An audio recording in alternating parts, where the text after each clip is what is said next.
नमस्कार मंडळी, पुन्हा एकदा तुम्हा सगळ्यांचं आपल्या चॅनलवर मी प्रियांका अगदी मनापासून स्वागत करते आहे। कसे आहात? मजेत असाल, तब्येत ठणठणीत असेल अशी मी आशा करते। तर आजच्या व्हिडिओमध्ये मी तुमच्याबरोबर माझे नाईट किचन काउंटर टॉप क्लिनिंगचा क्लिनिंग शेअर करणार आहे। कारण तुम्ही माझ्या किचनच्या व्हिडिओला जास्त भरभरून प्रेम देतात, म्हणून मला असं वाटलं की चला पुन्हा एकदा आपण किचनची सिरीज सुरू करूया।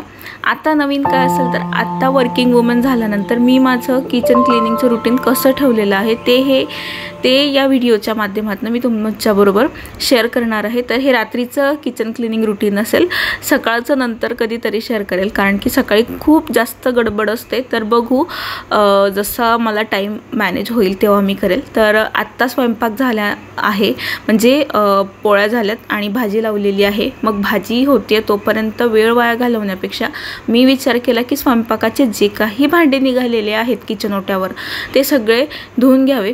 उगाच दुसऱ्या गोष्टींमध्ये टाइमपास करत बसण्यापेक्षा, मोबाईल हातात घेऊन बसण्यापेक्षा हे एक काम उरकलेलं ना, तर मग नंतर जेवणानंतर खूप जास्त भांड्यांचा पसारा घासत बसावा लागत नाही आणि किचन ओटा पण घाण होत नाही। जर आपलं जेवण लगेच होणार असेल स्वयंपाक झाल्यानंतर तर चांगली गोष्ट, पण जेवण अर्ध्या तासाने, एका तासाने किंवा त्याच्यापेक्षा जास्त वेळाने होणार असेल तर भांडे लागोहात घासून घेतलेले बरे असतात।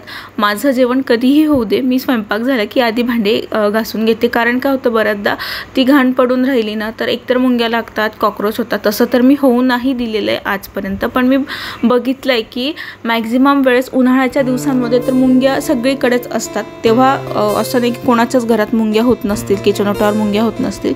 तर त्याच्यामुळे मग मी एक सवय लावूनच घेतलेली आहे। जॉबला लागायच्या आधीपासूनची माझी ही सवय आहे की स्वयंपाक झाला, सकाळचा असो की संध्याकाळचा असो, भांडी जी निघालेली असतील ती घासून घ्यायची।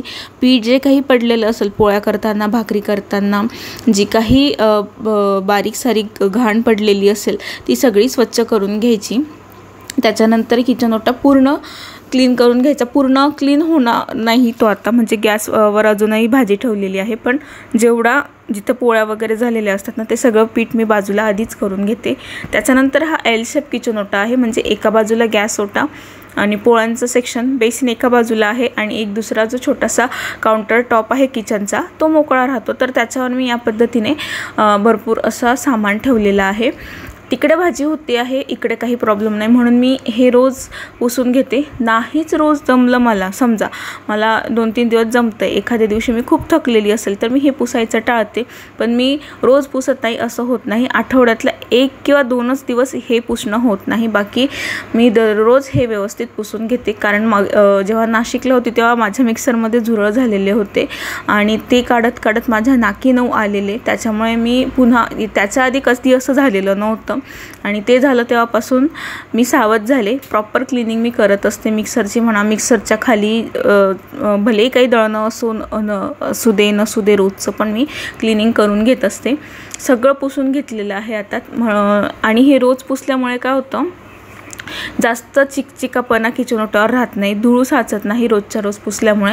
तसंच कोपऱ्यातलं जे स्टँड आहे मसाल्याचा डबा आणि पोळ्यांचा डबा ठेवण्याचं, ते गॅसच्या अगदी जवळ आहे, तर रोज त्याच्या खालची क्लिनिंग मी करत असते। थोडासा त्याच्यावरनं पण हात फिरवून घेते, कारण फोडणी दिल्यामुळे काय होतं, तेलाचे शिंतोडे उडतात आणि तो चिकचिकापणा बसून जातो, तो बसायला नको, म्हणून मी प्रॉपर ते पुसून घेते। आत्ता भांडे घासून झाले, त्याच्यानंतर या ठिकाणी भाजी पण झालेली आहे। मग मी विचार केला की भाजी झालेली आहे तर आता हे पुसून घेतला पाहिजे गॅस, वेळ होता माझ्याकडे म्हणून।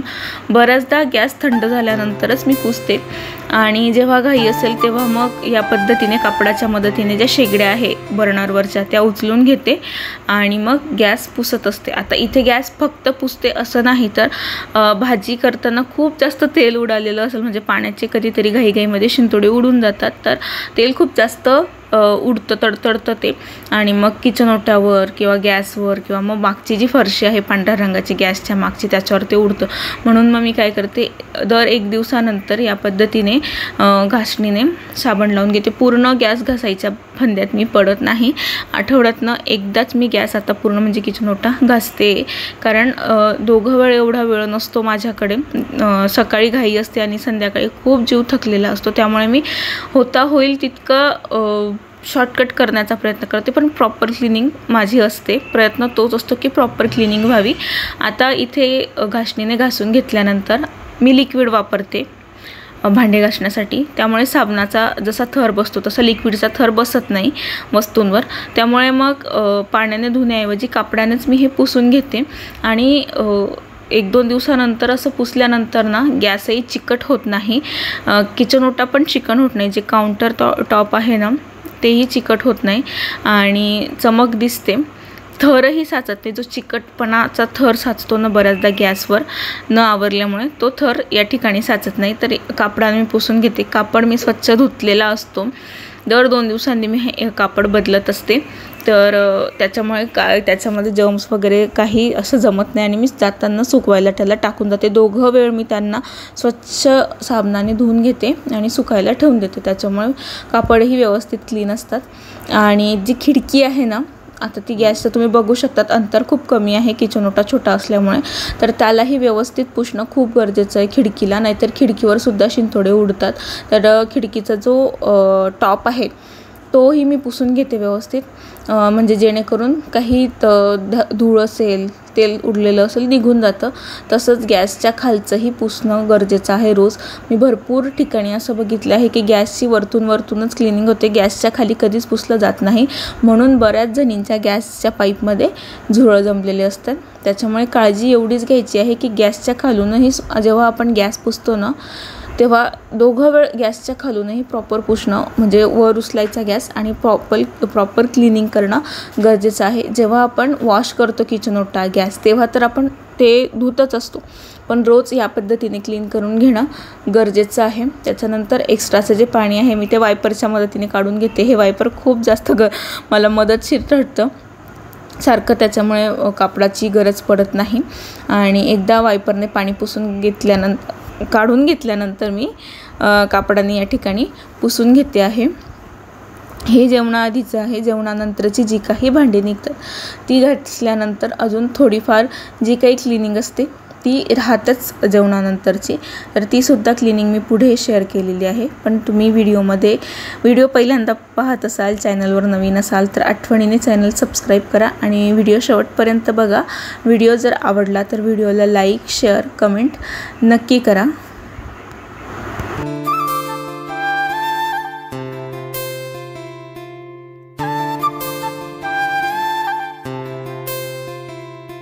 हे सगळं छान क्लीन करून झालं ना जेवणाआधी तरी एकदम रिलॅक्स झाल्यासारखे की चला आपलं अर्धं काम झालं असं वाटतं. त्याच्यानंतर जेवण वगैरे झाली की ही थोडीशीच भांडी राहतं. हाच फरक असतो बघा. आता आधीची भांडी आणि नंतरची भांडी जर किचन ओट्यावर पडून राहिली असती तर खूप सारे भांडी साचली असती, प्लस मुंग्या वगैरे जर असत्या तर त्याही लागल्या असत्या. हाच फरक असतो की स्वयंपाक झाल्या लगेच मी भांडी का घासते, तर भलेही 2 वेळेस भांडे घासावे लागतील पण टप्प्याटप्प्यात घासले ना मग खूप वेळ उभं पण राहावं लागत नाही, म्हणजे आपली मेहनत वाचते. हाच माझा उद्देश असतो. आणि मी भांडे घासण्यासाठी लिक्विड वापरते. आधी सांगितलं त्याचा उद्देश एक आहे माझा मेन, की लिक्विडमुळे ना भांडी जास्त अशी जोर लावून घासावी लागत नाही, म्हणजे ताकद नाही लावायला लागत भांडी धुताना वगैरे. आणि चांगल्या क्वालिटीचं जर आपण लिक्विड घेतलं तर ते त्याच्यावरचा चिकचिकापणा जो असतो भांड्यांवरचा तेलकटपणा तो प्रॉपर काढतो. त्याच्यामुळे मग म्हणून मी लिक्विड वापरते. आणि भांडे धुताना फास्ट भांडे धुतले जातात. तुम्ही साबणाच्या कंपेअरमध्ये बघा, जर तुम्ही साबण लावत असाल तर खूप जास्त वेळ चोळून भांडे धुवायला लागतात. आणि लिक्विड बघा, हलक्या हाताने जरी तुम्ही भांडे धुतलेत ना तरी इझिली त्याच्यावरचा जो काही फेस असतो तो निघून जातो आणि भांडी धुतल्यानंतर जो काही थर असतो तो राहत नाही. म्हणून मी या ठिकाणी लिक्विड रेफर करते आहे की लिक्विड वापरा जर तुम्ही वर्किंग वुमेन असाल नसाल. माझं तरी ते एक मत आहे. आता इथे भांडे धुवून झालेत आणि मी इथे भांडी उलटी लावून दिली लगेच, कारण धुतलेलं स्वच्छ पुसून घेतलं आहे मी आधी. आणि त्यातलं पाणी निथरून झाल्यानंतर ती सगळी भांडी पुन्हा स्टँडमध्ये ठेवून दिलेली आहेत. स्टँड इकडे घे तिकडे घे करत बसण्यापेक्षा म्हटलं तिथे स्वच्छ आहे म्हणून तिथे ठेवलेले आहेत. त्याच्यानंतर सगळ्यात मेन काम माझं असतं ते म्हणजे बेसिन क्लीन करणं. सकाळी कधी असं वाटतं ना की मी नाशिकला होते तेव्हा बेसिनवरनं असे झुरळवर येताना पाहिलेले होते, तेव्हा पण मी क्लीन करायची, पण त्या घरात झुरळ असल्यामुळे प्रॉब्लेम होता. आणि आता मला असं वाटतं की नको, मी आधी डांबर गोळी ठेवायची पण आता सध्या ठेवत नाही आहे. जे बाथरूम वगैरे जवळचं बेसन असतं त्यात ठेवते, पण या भांड्यांच्या बेसिनजवळ मी सहसा करून ठेवत नाही आता. पण दोघं वेळ बेसिनची क्लिनिंग करते. सकाळी वेळ नसला तर संध्याकाळी रात्री झोपताना आवर्जून मी बेसिन क्लीन करूनच झोपते. त्याच्याशिवाय मला चैन पडत नाही, कारण सकाळी उठल्यानंतर जसा किचन ओटा आपला क्लीन दिसतो, क्लीन हवा असतो ना आपल्याला, अगदी त्याच पद्धतीने जे बेसिन आहे ना ते सुद्धा स्वच्छ असलं पाहिजे. कारण जर्म्स वगैरे होण्याचं, झुरळ होण्याचं एकमेव कारण असतं, म्हणजे घरात येण्याचं कारण जे आहे ना ते आपलं बेसिन असतं. बेसिनच्या पाईपातनं खूप सारे झुरळवर येतात. त्याच्यामुळे होता होईल तोवर एवढी काळजी घ्यायची की बेसिनमध्ये उष्ट जेवणाचे कण वगैरे अन्नाचे ते पडलेले नसावेत. आणि प्रॉपर क्लीन करूनच तुम्ही भांडी घासल्यानंतर, किचन वगैरे आवरल्यानंतर बेसिन प्रॉपर क्लीन करूनच झोपा.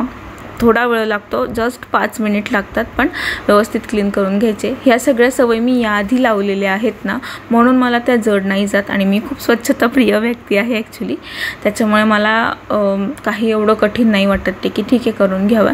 चांगल्या सवयी थोड्याशा त्रासदायक असतात, पण त्या अंगी असल्यात ना आपल्या, किंवा आपल्याला काही ते त्रासदायक वाटत नाही आणि डोळ्यांना बघायला पण जास्त चांगलं वाटतं. त्याच्यामुळे ही जी क्लिनिंग असते ना ती मी प्रॉपर करते आणि तेव्हाच मला चैन पडतो.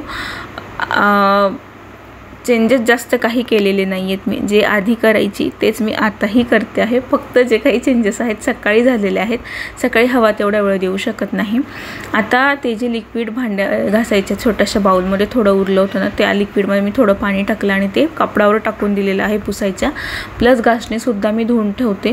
याचा एक स्पेशल व्हिडिओ मी याआधीही शेअर केलेला आहे, आपल्या प्लेलिस्टमध्ये आहे किचनच्या, तिथे जाऊन तुम्ही बघू शकता, किंवा डिस्क्रिप्शन बॉक्समध्ये मी लिंक देते आहे, तिथूनही तुम्ही बघू शकता. हे जे कापड आहे ते मी असे तर धुतेच, पण किचनमधील जे कापड असतात ते कसे स्वच्छ केले पाहिजे याचाही व्हिडिओ मी याआधी शेअर केलेला आहे, तर तो सुद्धा व्हिडिओ तुम्ही नक्की बघा. व्यवस्थित कडक पिळून मी ते सुकायला टाकते आणि दिवसा बाहेर सुकायला टाकलेलं असतं, कारण कडक ऊन असतं आणि कडक उन्हात कापड सुकले की ते बरं वाटतात. प्लस बेसिनच्या वरती पण छोटे छोटे कण साचलेले असतात भांडे धुताना वगैरे अन्नाचे, ते सुद्धा कण व्यवस्थित असे काढून घ्यायचे.